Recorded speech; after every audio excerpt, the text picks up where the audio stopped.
বেজে গেছে দুপুর 12টা আর আমি চলে এসেছি দেখো কতগুলো জামা কাপড় নিয়ে চলে। তারপরে ছেড়ে দিলাম টাইম কলের জলটা, আর জলটা সুন্দর করে পড়ছে, এর মধ্যে আমি ভিজিয়ে দেবো কতগুলো জামা কাপড়।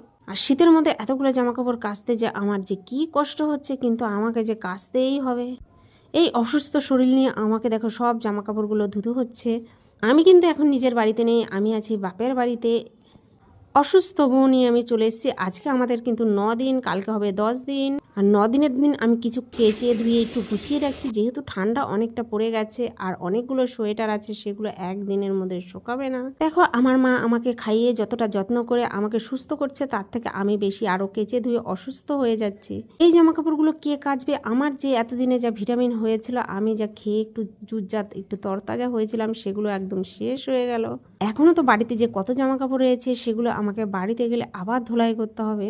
কিন্তু আমি জানি না আমি কবে যাব। আর এই বলতে বলতে আমার জামা কাপড়গুলো কিন্তু খুব সুন্দর করে ধুয়ে নিয়েছি। আর